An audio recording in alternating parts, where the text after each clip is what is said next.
जय हिंद, वंदे मातरम। आप सभी कैटगन सक्सेस प्लेटफॉर्म पे स्वागत है बच्चों। तो जितने बच्चे यूपी के चाहे सेकंड का हो या फोर्थ का हो, मेरी बात ध्यान सुनिए, क्योंकि आपको पीएनपी की तरफ से बच्चों बहुत बड़ी जानकारी निकल कर आई है।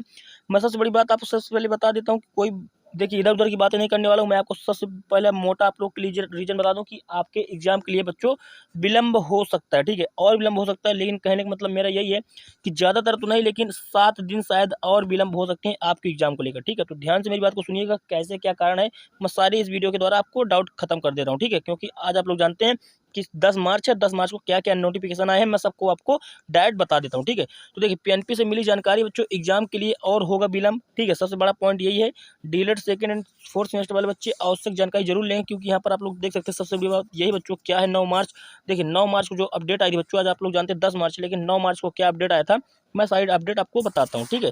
तो चलिए चलते हैं हम लोग देखते हैं। लेकिन क्या सबसे पहले मैं आप लोग को बता देता हूँ कि जितने बच्चे इस चैनल पर नए हैं तो चैनल को एक बार सभी बच्चे सब्सक्राइब कर लीजिएगा और बेल आइकन को ऑल कर लीजिएगा, ठीक है। जैसा कि अगर कोई भी नोटिफिकेशन आता है तो सबसे पहले आपको इस चैनल पर न्यू अपडेट आपको हमेशा मिल जाती है, ठीक है। आप लोग जानते हैं ये बात को कि आपको हमेशा इस चैनल पर न्यू अपडेट मिल जाती है। लेकिन सबसे बड़ी बच्चों यही बात विलंब की है कि बच्चों को जो लग रहा है कि हमारा एग्जाम किस कारण विलंब हो रहा है, तो मैं आपको बता देता हूँ कि विलंब किस कारण है और एग्जाम कब तक होने के चांस बन रहे हैं। मैं सारी बात आप लोग को दिखाता हूँ, ठीक है। तो सबसे बड़ी बात पहले देखिए, यहाँ पर नोट कर लीजिएगा। यहाँ पर सबसे बड़ी बात ये है कि देखिए पहले सबसे पहले आप लोग हिंट पढ़ लीजिए आप पहला, ठीक है। 28 फरवरी की ब्रेकिंग न्यूज जो मैंने आपको दिखाया था, 28 फरवरी की न्यूज में बच्चों यहाँ पर साफ साफ दिया गया था कि आपका डीलेड द्वितीय एवं चतुर्थांश सेमेस्टर की परीक्षा अब मार्च के तीसरे सप्ताह में संपादित कराया जा सकता है, ठीक है। आप लोग एक नोटिफिकेशन भी देखे थे, उसमें साफ साफ बताया गया था कि हमारा थर्ड वीक में बच्चों, थर्ड वीक में जो हमारा है यहाँ पर मार्च में एग्जाम होगा, हर हाल में होगा, ठीक है। आप लोग देखे थे। तो चलिए ठीक है, हमारा एकदम से टाइमिंग एकदम सही, सब सही चल रहा था। ये बस हमें इंतजार था बच्चों, इंतजार इस चीज़ का था कि हमारा यूपी रिलेटेड का जो इंतजार यही था कि बोर्ड का एग्जाम 12 मार्च से खत्म हो जाएगा, इसके बाद हमारा थर्ड वीक में एग्जाम स्टार्ट हो जाएगी। ये बात सबको मालूम था, ठीक है। लेकिन एक बता दूं कि आपके लिए और हमारे लिए सबसे बड़ी बात प्रॉब्लम जो बन गई थी हमारे एग्जाम के लिए, जो हमारे एग्जाम और विलंब हो गया है, मैं ये कारण बताऊंगा। लेकिन जो अब 9 मार्च को ही क्या यहाँ पर देख लीजिए, पहले सबसे पहले आप लोग देख सकते हैं यहाँ पर साफ साफ बताया गया था आपको कि तीसरे सप्ताह में संपादित करा जाएगा, ठीक है। लेकिन यहाँ पर देखिए जो 9 मार्च को निकल आया है, 9 मार्च को बच्चों यहाँ पर दिया गया डीलेड द्वितीय और चतुर्थ सेमेस्टर की परीक्षा अब मार्च के तीसरे सप्ताह में संपन्न होगी, ठीक है।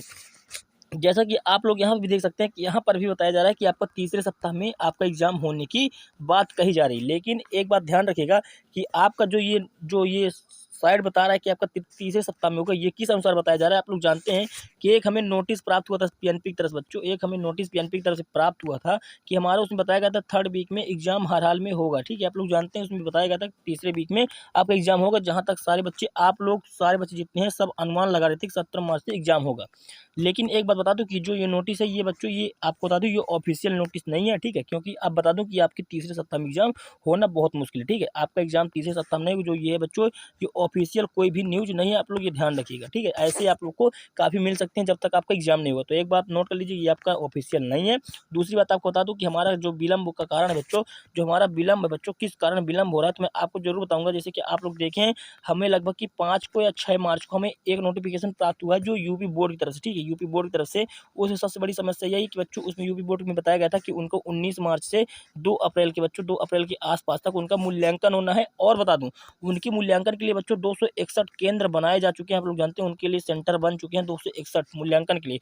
तो आपको बता दें सबसे बड़ी हमारा एग्जाम जो विलंब का है, डिले का बच्चों, आप लोग सबसे बड़ी बात ये जानते हैं कि हमें सेंटर नहीं प्राप्त हो रहे थे। तो पीएनपी ने मांग की है कि उनको 12 मार्च 2025 तक, ठीक है, 12 मार्च 2025 जो अब लोग का चल रहा है इसके आसपास आपको सेंटर हमें पूरे क्लियर कर दीजिए। तो उनको सेंटर जब मिल जाएगा तो फिर आपके लिए बता दूं कि आपका फिर शायद सोचा जाएगा डेट शीट के लिए, ठीक है। क्योंकि आप लोग जानते हैं सेंटर क्लियर होने के बाद फिर डेट शीट बनते हैं, उसके बाद ही प्रवेश पत्र आपका एडमिट कार्ड डाउनलोड है। क्योंकि एडमिट कार्ड 2 से 3 दिन के पहले ही मिल जाता है जब आपका एग्जाम होना था। लेकिन डेट शीट जो बच्चों आपका है ये लगभग कि 1 सप्ताह के आसपास आ जाता है, ठीक है। तो मैं जहाँ तक कहूँगा कि शायद हमारा 17 तक में बच्चों आप लोग को देखने को मिल सकता है डेट शीट, ठीक है। ये बात नोट कर लीजिए, हम लोग 17 मार्च से सोचे थे एग्जाम को, तो शायद 17 मार्च के आसपास हमें डेट शीट देखने को मिल सकता है। और बता दूं हालांकि आपका एग्जाम बच्चों जहाँ तक उम्मीद अब देखिए 24 मार्च से है। अन्यथा अगर 24 मार्च को नहीं होता फिर आप लोग ये समझ लीजिए कि आपका फर्स्ट वीक में भी एग्जाम नहीं होगा अप्रैल का, ठीक है। इसमें भी आपका एग्जाम बच्चों नहीं हो सकता। फिर आप लोग सोचिए कि आपका सेकंड वीक में एग्जाम होना तय है। लेकिन जहाँ तक चांस है बच्चों, ये आपका जो 24 मार्च है यहाँ से अनुमान लगाया जा सकता है कि आपका एग्जाम यहाँ से होगा। ठीक है, जैसे कि मैं विलंब कारण बता दूँ आप लोग, यहाँ पर थोड़ा सा जूम करके दिखा देता हूँ। ये देखिए यहाँ पर साफ साफ बताया गया है 19 मार्च से बच्चों, 19 मार्च से यहाँ पर साफ साफ बताया जा रहा है कि 19 मार्च से 2 अप्रैल के आसपास तक उनके बोर्ड की कापियों का चेक होना है। ठीक है, कापियाँ जांचनी है। और इसमें आप लोग ये भी जानते हैं, इस पर देखिए थोड़ा सा पूरा यहाँ पर रूल दिया गया है, मैं आपको यहाँ पर बाद में दिखाऊंगा। लेकिन अगर किसी बच्चों को अगर चाहिए, जैसे रूल अगर किसी को चाहिए तो आप लोग ये रूल ले सकते हैं, मैं आपको दे सकता हूँ। लेकिन आपको ये सारे कहाँ मिलेंगे PDF, मैं आपको बता दूँ। जितने बच्चे अगर नहीं जानते तो अगर कोई भी डाउट हो, ठीक है, सबसे बड़ी बात आप लोग को बता दूँ, कोई भी अगर डाउट है आपको डीलर से लेकर कोई भी डाउट है, अगर आप लोग पर्सनल बात करना चाहते हैं तो आपको इसी लिंक पर मेरी इंस्टा आईडी मिल जाएगी। आप वहाँ पर जाकर कमेंट सारी बात कर सकते हैं, आपको सारे डाउट क्लियर कर दूंगा मैं। और अगर आपको किसी को बैक का डर लग रहा है तो मैं वहाँ पर सारे डाउट ये बताऊंगा कि आपको कैसे कॉपी लिखनी है और कैसे आपको कॉपियाँ लिखनी है बच्चों। ठीक है, और कैसे आपको एग्जाम क्रैक करना है, कैसे आप लोग को एग्जाम रिवीजन कर ही पास करवा दूंगा मैं। बस थोड़ा सा आप लोग वहाँ जाकर कमेंट करके अपनी कोई भी पर्सनल बातें पूछ सकते हैं। ठीक है, लेकिन ध्यान रहे, आपको सबसे बड़ी बात आपको मैंने पहले ही बताया था, आज बता रहा हूँ कि आपका एग्जाम क्लियर करने का बात है सबसे बड़ा रिवीजन। नए चीज़ों की तरफ थोड़ा सा कम जाइएगा, लेकिन रिवीजन ज़्यादा करते रहिए, क्योंकि एग्जाम कभी भी हो सकता है हमारे पास। अगर देखा जाए तो अगर मेरे अनुमान से अगर आप लोग चलेंगे तो 10 से 15 दिन और खींचकर हमें लेट हो सकता है। लेकिन अब आपका एग्जाम जहाँ तक है 24 मार्च के आसपास एग्जाम होना तय है। ठीक है, ये बात नोट कर लीजिएगा बच्चों। तो सही बच्चों को शेयर करके वीडियो ये वाली बता दीजिएगा कि आपका एग्जाम होने वाला है, लेकिन हमें तैयारी करनी है। ठीक, क्योंकि हमें एग्जाम देना, तो इसलिए हमें तैयार रहना बच्चों एग्जाम के लिए, क्योंकि कभी भी हमारा एग्जाम हो सकता है। ठीक है, तो बच्चों हम लोग मिलते हैं बच्चों नेक्स्ट वीडियो पर। जैसा कि अभी तक इस चैनल पर जितने बच्चे नहीं जुड़े हैं तो एक बार चैनल को अगर नए हैं तो चैनल को सब्सक्राइब कर लीजिएगा। जैसा भी अगर कोई नोटिफिकेशन और आता है तो आपको इस चैनल पर बता दी जाएगा। ठीक है बच्चों, तो मिलते हैं बच्चों हम लोग नए वीडियो पर। तो आज के लिए बच्चों धन्यवाद, जय हिंद, वंदे मातरम।